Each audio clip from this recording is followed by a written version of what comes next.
Well, welcome back to My Way from tropical North Queensland. With such an abundance of pristine natural landscapes, it's easy to see why people from all corners of the globe are drawn to this region. What's less obvious is how the land has been providing for its people for thousands of years.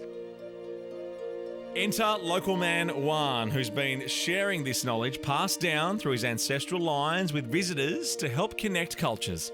We have the oldest rainforest in the world, the Daintree Rainforest, and it comes down to the sea here and it joins to the Great Barrier Reef.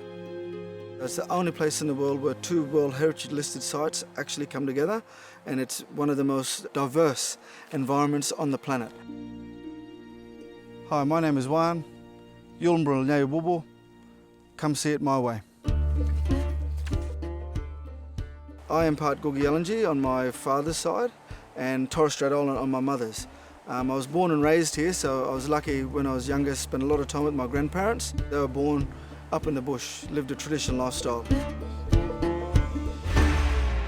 When they were taken and moved to the missions, that was also, quite an important part of our history we have to teach. With my grandparents, we were lucky that they were very keen to make sure that we learnt about the natural environments and how they lived. Basically, the tour we've designed to give people an idea of the basics of surviving and living in this region. This place here is known as Kuyu Beach. It's a special place for our people. In Guugi we call it Guyu Guyu. Guyu Guyu. Guyu Guyu. And that means lots of fish.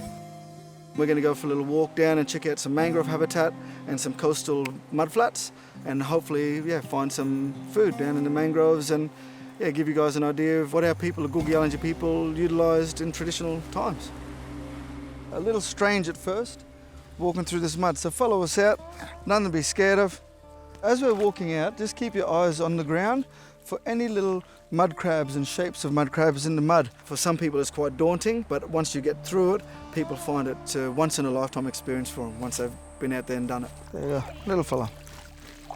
Another little one. So too small to eat? Too small to eat, just a baby. Legal size, they have to be around a kilo. Especially for international people who come from big cities, it's alien to them. Just even throwing a rock is sometimes difficult for them. Yes!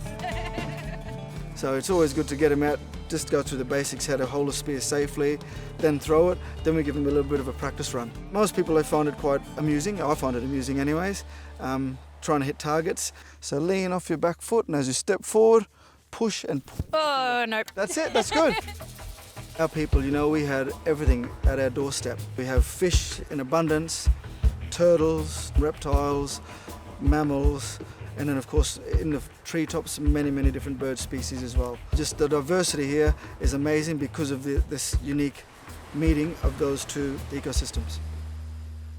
Welcome to the oldest rainforest in the world. This is the most southern end of the Daintree Rainforest, and this place, they say, predates the Amazon anywhere from 65 to 110 million years. Yeah, we actually don't call it the rainforest, we call it Maja. Maja, and Maja to us means boss. Boss. So this is our boss. We don't own it, it owns us. This area is everything. It's our history, it holds our culture, everything we practice and do, it's a part of us and a part of the land. And it also gives us grounding, whenever you feel a bit stressed out, the best thing I think any of us can do is go bush for a little while, sit in country and actually have time to ourselves and think. Most people when they come here, all they see is a complex wall of green. But for Guugi and other rainforest peoples, it's a medicine chest, tool shed, hardware store and church, all in one. If you scratch around through the sand here, you'll find these soft-looking stones. And in these stones are your ochres. This is what our people used for paint. Most of the painting here the people did was body art. There was one thing that my grandfather, before he passed away, one of the main things he sort of pushed was that the reason people treat other people differently is because they don't understand them.